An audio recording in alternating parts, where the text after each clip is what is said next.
Hello, welcome to today's chat. And today I want to talk about cabin fever.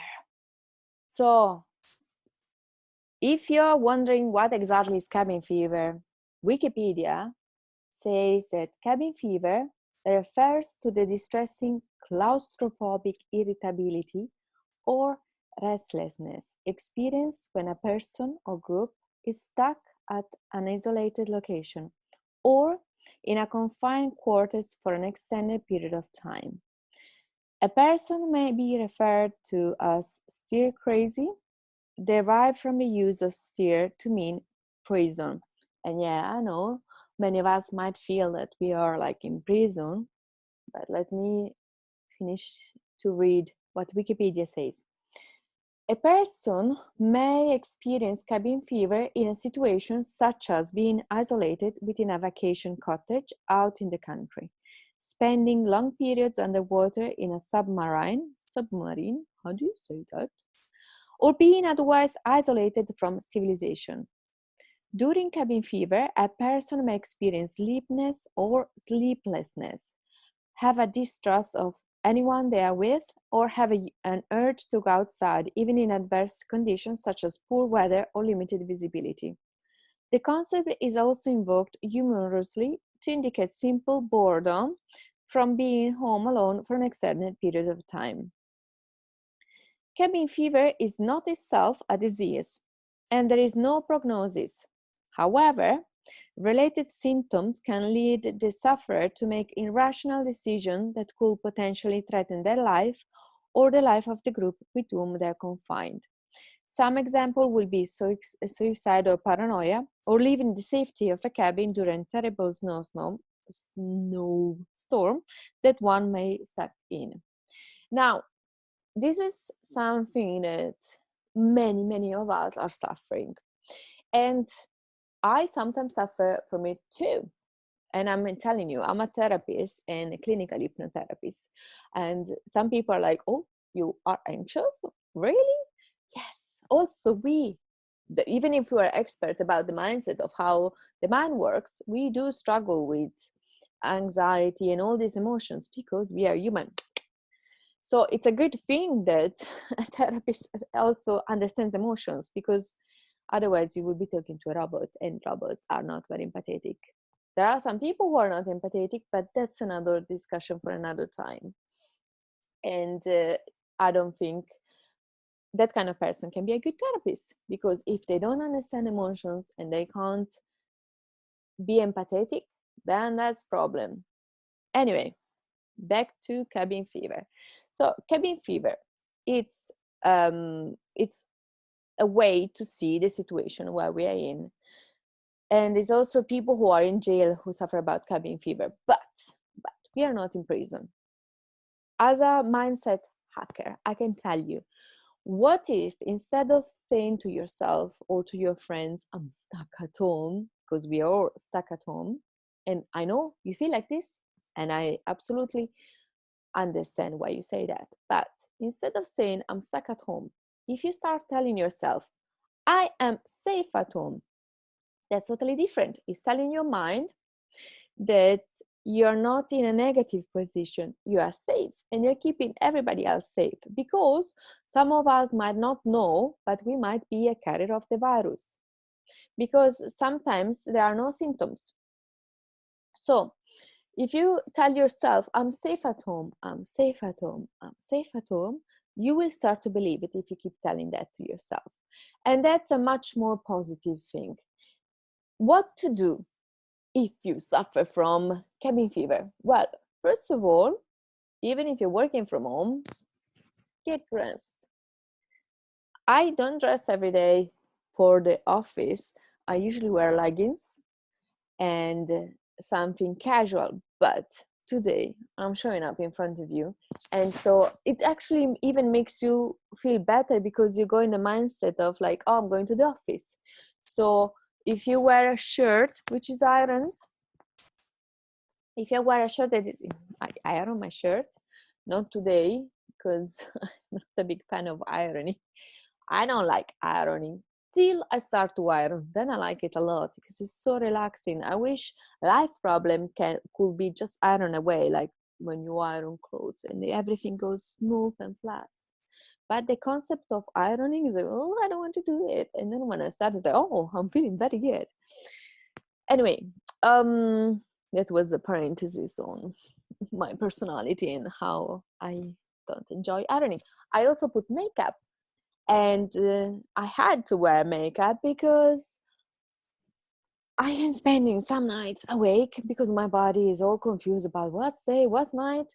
And so I had to hide my puffy eyes as much as I could, put some makeup, some lipstick, because on the screen I was looking very pale and I wasn't really how can you say, somebody looking at me might have not felt, why is this person so pale who looks sick telling me what cabin fever is when she's clearly suffering from it? Yes, I am sometimes suffering from it, but we need to focus on what's positive. So first, get dressed as you used to do when you go to work or when you go to school. Many of you, I know you're dressed in all like this business on for the meetings and under panties or boxers or slacks, which is fine. As long as you feel comfortable and you feel at your ease, that's fine. Like it sounds so comfortable. I'm trying to wear jeans once a week. So just to make sure that I can still wear them. Success, I can still wear them. Because we do tend to overeat when we are home. And it's actually normal. We don't have much to do. And food is one of the most interesting things of the day. Now, so get dressed, maybe put some makeup if you usually wear makeup to go to work, just to make yourself feel as normal, as life is normal as it can be. And I know situation right now is far from ideal. I understand that. I totally agree with you. But when life gives you lemon, add vodka. No, I'm joking. Just to make yourself a lemonade, which means in this situation, what's the best you can do? Life is giving you a restricted style of life. You're working from home, or you're not working from home because maybe you got made redundant, or you were looking for a job, or you just started a business, or you went on furlough, whatever it is. Some of you might not be working and they don't know how to fill their days. Some people are working and being also parents. And especially with small kids, it's very complicated. You can see people in meetings with their babies or toddlers in their arms or dogs jumping on the lap, and that's fine. If you have a small kid or a pet that's jumping on, that's what means working from home. And you have nowhere to give the kid to because you're self-isolating. It's not that you can bring it to the kindergarten, give it to your parents.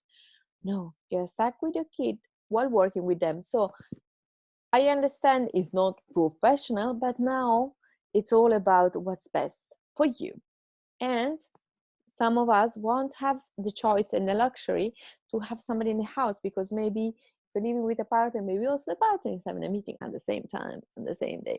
So, secondly, so first, try to stick to as life as it's usually. Secondly, don't one of the cabin fever symptoms is that you see everybody as a threat. And right now, the people who see everybody as a threat is like everybody has the virus. And you go out of the house and you are looking at everybody with suspicion. Are they sick? Are they going to give me the virus? And it's a bit a paranoid thought, but social media has made us very scared that this is a chance. And actually, it's not a simple flu. So if somebody sneezes or coughs, because the thing is, people are not scary, but we feel that everybody can be a threat because we know that this virus is carried by a person and the one we can take it from is somebody who is sick. So if you have symptoms, please stay at home. If you sneeze or cough, then you will make everybody else freak out. So the one of the symptoms of this cabin fever is to feel everybody is dangerous, everybody is a threat, and it's not. I have been trying to smile to everybody when I go grocery shopping, and I live in the UK, so I'm allowed to go once a day to have a walk or a cycle or a run. I don't run. I don't do that because I'm not that sporty, but I do walk. And when I go on my walks, I try to say hello and smile to the people I cross roads with. Of course, try always to keep the safe distance to protect them and to protect yourself. But I hope that people who are out, it's because they don't have the symptoms. So I'm trying to be nice and to make people connected. And most of the people have replied back with a smile and say hello, or they nod with the head. So it's very few people who don't respond to the greeting. And I have decided to keep doing that even when I don't feel it, because I want to create this sense of community that we are all in the same boat, because we all are. But no, people are not dangerous. I understand you can get nervous if you hear somebody coughing or sneezing, then it's like, "Ooh," so you cross the road. But apart of that, try not to see people as a threat, because it's an effect of the cabin fever. And it's while it's a normal reaction, that's not what you want. You don't want to go out and be stressed, because stress will lower your immune system, and you need to have your immune system very strong. Because if you need to catch this virus by any unlucky events, you want to be as strong as you can. Then what you can do is make sure you eat healthy. There has been no such a time when we are eating everything we have at home, and we are being so creative. There are plenty of TV programs on TV where they teach you what to do with ingredients. And last night I was watching Jamie Oliver, which is back on TV. Thank you, Jamie. I love Jamie Oliver because he can cook very simple dishes. And what he's saying, basically, the episode from last night, the dish looked yummy, but also he's saying if you have this you can put this, but you can put, and he was giving options on what to put, because we have a limited choice of what we can get outside. So it's not that we have the luxuries like, oh, we need that kind of ingredient. And no, he's telling you you can use this or that, because he understands that nowadays we're struggling to get the right ingredients. So this is a way to eat healthier. Eat more at home. Try to stay away from takeaway or food deliveries as much as you can. Use them as a treat. If you are somebody who loves them, that's fine.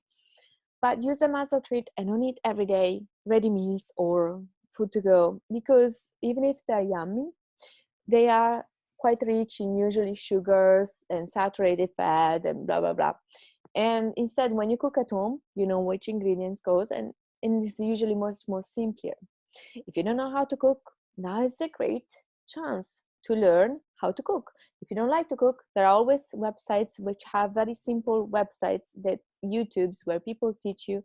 No matter what level of cooking you want to learn, that is out there. Now there is no excuses. And it's very important we should all learn how to cook, how to put a dish together.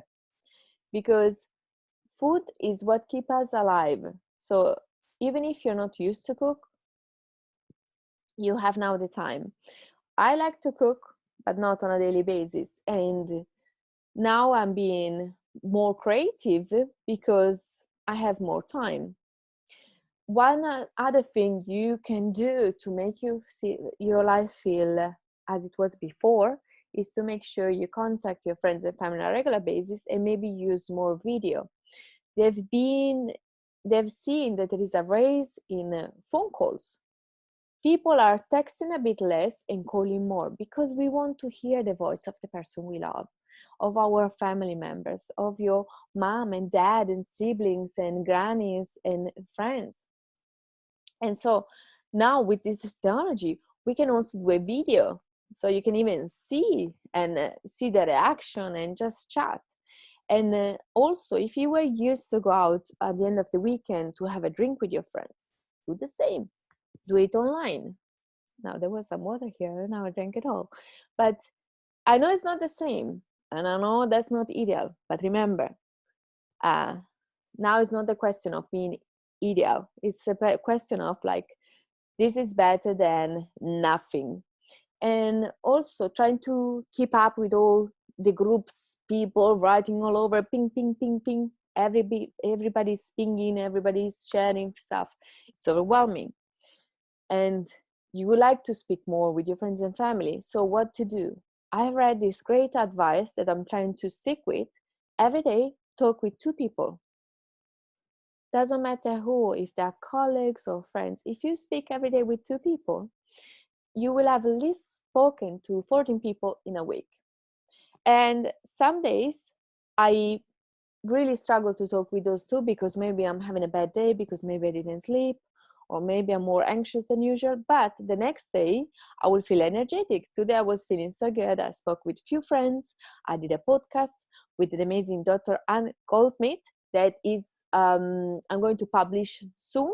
And she's an expert of working with teenagers and difficult children, and she's giving great advice on what to do on lockdown and how to recognize signs if your child is depressed or feeling super anxious and stuff. So if you have kids that are teenager or small, you might want to watch or listen to the podcast. They have done this morning with her. Then so keep contact with the people you love. And then what else? Try to eat healthy and exercise. Exercise. Maybe you love to go to the gym and now you don't have gym equipment unless you live in the big mansions, because I've been seeing videos of these celebrities like, oh, it's so hard to be into lockdown, I'm so bored, and they're showing the videos on their own gym. Now, not all of us have that. Me, certainly, I don't have a gym, but there are plenty of videos that are showing what you can do at home, and also without any equipment. So there are options there to exercise even at the same time as others. So you have this sense of community, and because you really need to keep your body moving. If you stay all day sitting, there are so many things that you can risk, including thrombosis. So you don't want that. Try to stand, even if you work from home and you're working on the computer, try to stand every time you finish an article or an email. It was a bit lengthy. Ideally, every 20-25 minutes, you should at least stand and stretch and maybe go for a walk or just exercise and stretch. Or you can do the dance. I love to dance, and it's super cool because nobody can see you. You just need to put headphones so you don't disturb the neighbors, and you can dance. And it doesn't matter how bad you dance because nobody can see you. If you're watching the video, you might see me now dancing. Okay, I stopped. I heard you. I stopped. Yeah, okay. Now, I'm joking. I can dance very well. Anyway, so exercise is very important because it helps you to boost your immune system, to release endorphins, and endorphins are happy chemicals. Also, try, if you have a balcony or a garden, stick your head outside the house. Even if it's very cold, cover yourself, but try to get daylight on your face, especially on the forehead, because daylight is very important, even if it's cloudy, because every day we should get at least 20 minutes of daylight minimum. And it's important because when we get daylight, we produce vitamin D, and vitamin D helps us in our immune system, boosts our moods, so it's very good. And if you're feeling super stressed and super anxious and you're feeling everything is gloomy, first of all, cut on coffee. Coffee, it makes us anxious. So if you're a big drinker of coffee and you're very anxious, cut down on the amount and maybe consider to cut it all together if you can. But also think about whatever is working in your life, all the positive, what's working in your life. There are plenty of things. Even if you're scared and you worry for your loved ones, there are plenty of things that are working. Your loved ones are fine. You are fine. And I know there is a lot of uncertainty about your career or your business, but this too shall pass. humanity has gone through many pandemics since we have been in this planet. Only in the last 200 years we have been through, maybe 300. I don't know when was the Spanish flu. Maybe few. Let's say in the last 500 years. So I played safe. We have been with various forms of choleras, various forms of plagues. Spanish flu, for example, was one that killed thousands of people, recorded. Who knows in reality? And we have been through other coronavirus now. Apologize if I'm saying something wrong, but I seem to understand that SARS, MERS were coronavirus as well, and swine flu maybe is as well. But also we have been through Ebola, and pandemics are something cyclic that happen, and they are scary and they're terrible. But we always had pandemics, and we always will. So it's something that at least now we have the tools, because we have internet. We knew what was happening in China. We knew what was happening in Italy. I was very close, as you can hear from my accent, I'm Italian. I was in very close contact with my family and friends in Italy. So I knew that this was coming also to the UK, and it was spreading. It was just a question of time, because I could see what was happening, and I had a feeling the same will have happened here. Unfortunately, I'm in the UK, and they're saying that UK is 2 weeks behind Italy. Hopefully, things will actually slow down, so we won't have the same deaths as in Italy. But a part of these horrific numbers and statistics that are super scary and sad, extremely sad, there is some little positive things, and I strongly suggest you to focus on the good things as much as you can. The good things is that you're fine. Hopefully, all your loved ones are fine, and the people who study, scientists who studies the movement of the earth, have seen that seismic movement has diminuted, because we are stuck at home. We're not using factories as much. Most of the factories are closed, or they are slowing down production because people are not buying right now. And so less factories that are active, less trucks, less trains, less cars, and the world is shaking less. So hopefully this is a moment where Mother Earth can heal, and also wildlife is thriving, nature is thriving. So these are some aspects that are positive in these very scary and terrible times. But also is forcing us to think on what's important in life. Turns out that all the money in the world and all the power in the world won't help you right now. What is either helping you is you being a nice person, or you're not. And you can see the true nature of people, because we are now all becoming more community oriented. We thought we were very selfish people, but instead we are seeing that we are clapping for our medical staff that are doing an amazing job to try to keep us alive and safe. And we are doing this as a community. The world is clapping, and it's amazing. And we are helping the neighbors. We are asking the neighbors if they need groceries delivered, or medicine to pick up. Or me being a dog lover, every time I walk and I see a neighbor, it's like, by the way, if you ever need help with your dog, I'm a dog lover, just knock on number 5 and I will help you.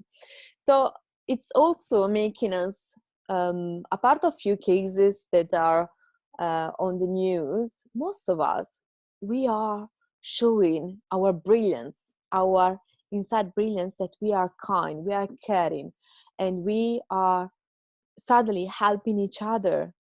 And it's amazing, this sense of community that's been lacking for so many years.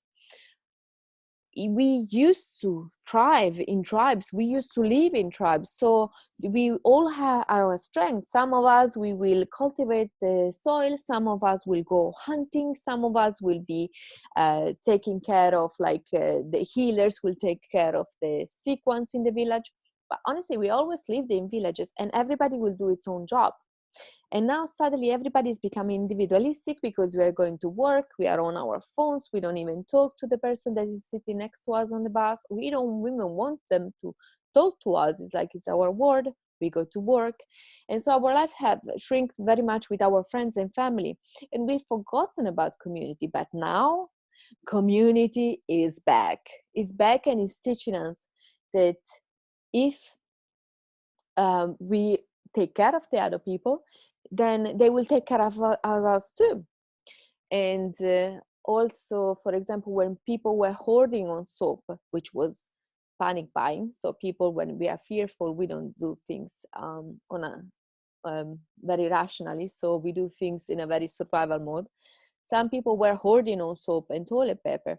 The problem was, if you hoard on soap and you buy all the soap that you find, and your neighbor can't find the soap, then they might be exposed to the virus, and then they touch something that then you touch. So make sure that everybody has enough soap. Don't overbuy.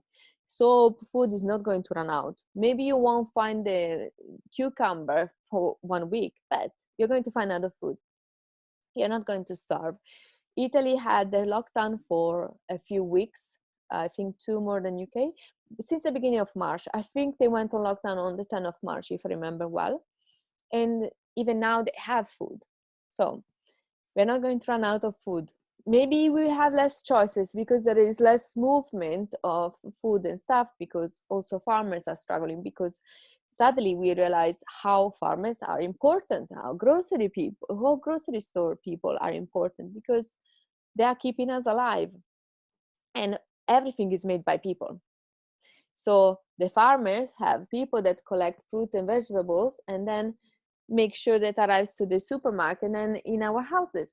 So suddenly, also these people are working despite putting their life in danger because of COVID. So thumbs up if you are medical staff, grocery worker, or builder, whatever you're doing. If you're still working because you have to, thank you. Thank you very much for making our life easier and simpler and safer. So to recap, if you're suffering about cabin fever, it's totally normal. We all do. But there are things you can do to feel better on a daily basis. And when everything gets so overwhelming, remember, live day by day. I understand nobody of us know when this is going to be over, but I believe this is going to be over one day, because every pandemic has gone to an end. We're not going to wear masks from now onwards. I don't believe that, because we will either have the immune system build up to fight this virus, or people who didn't have it, but we need to keep them safe till till the vaccine arrives. So I believe that life will resume soon. So let's take this chance to learn the lesson on learning what's important, and to learn that less is more. Stuff is not really what keeps you happy. What keeps you happy is having good relationship with your friends, and if you're lucky enough, also with your family, and to keep going. I hope that this conversation today is making you inspired, and that you will feel better next time you realize you're feeling overwhelmed or anxious or isolated. We are going to be fine. Hang on. We got this. I wish you well and stay safe. Bye.